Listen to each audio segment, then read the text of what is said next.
با سلام، روزتون بخیر. دکتر سعید فرهادی هستم، اورولوژیست بیمارستان آپولو شعبه الحیل شمالی. توی این بیمارستان روش‌های تشخیصی متعددی مثل CT اسکن، MRI و مولتی پارامتریک MRI برای تشخیص بیماری‌ها ما استفاده می‌کنیم که این نوع MRI به عنوان گلد استاندارد تشخیصی برای بیماری‌های پروستات به کار میره.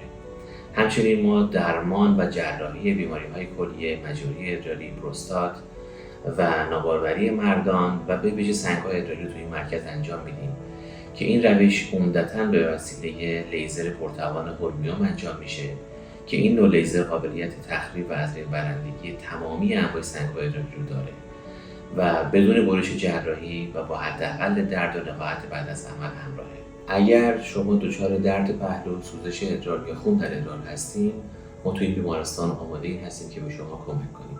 با آرزوی شادی و سلامتی برای همه شما.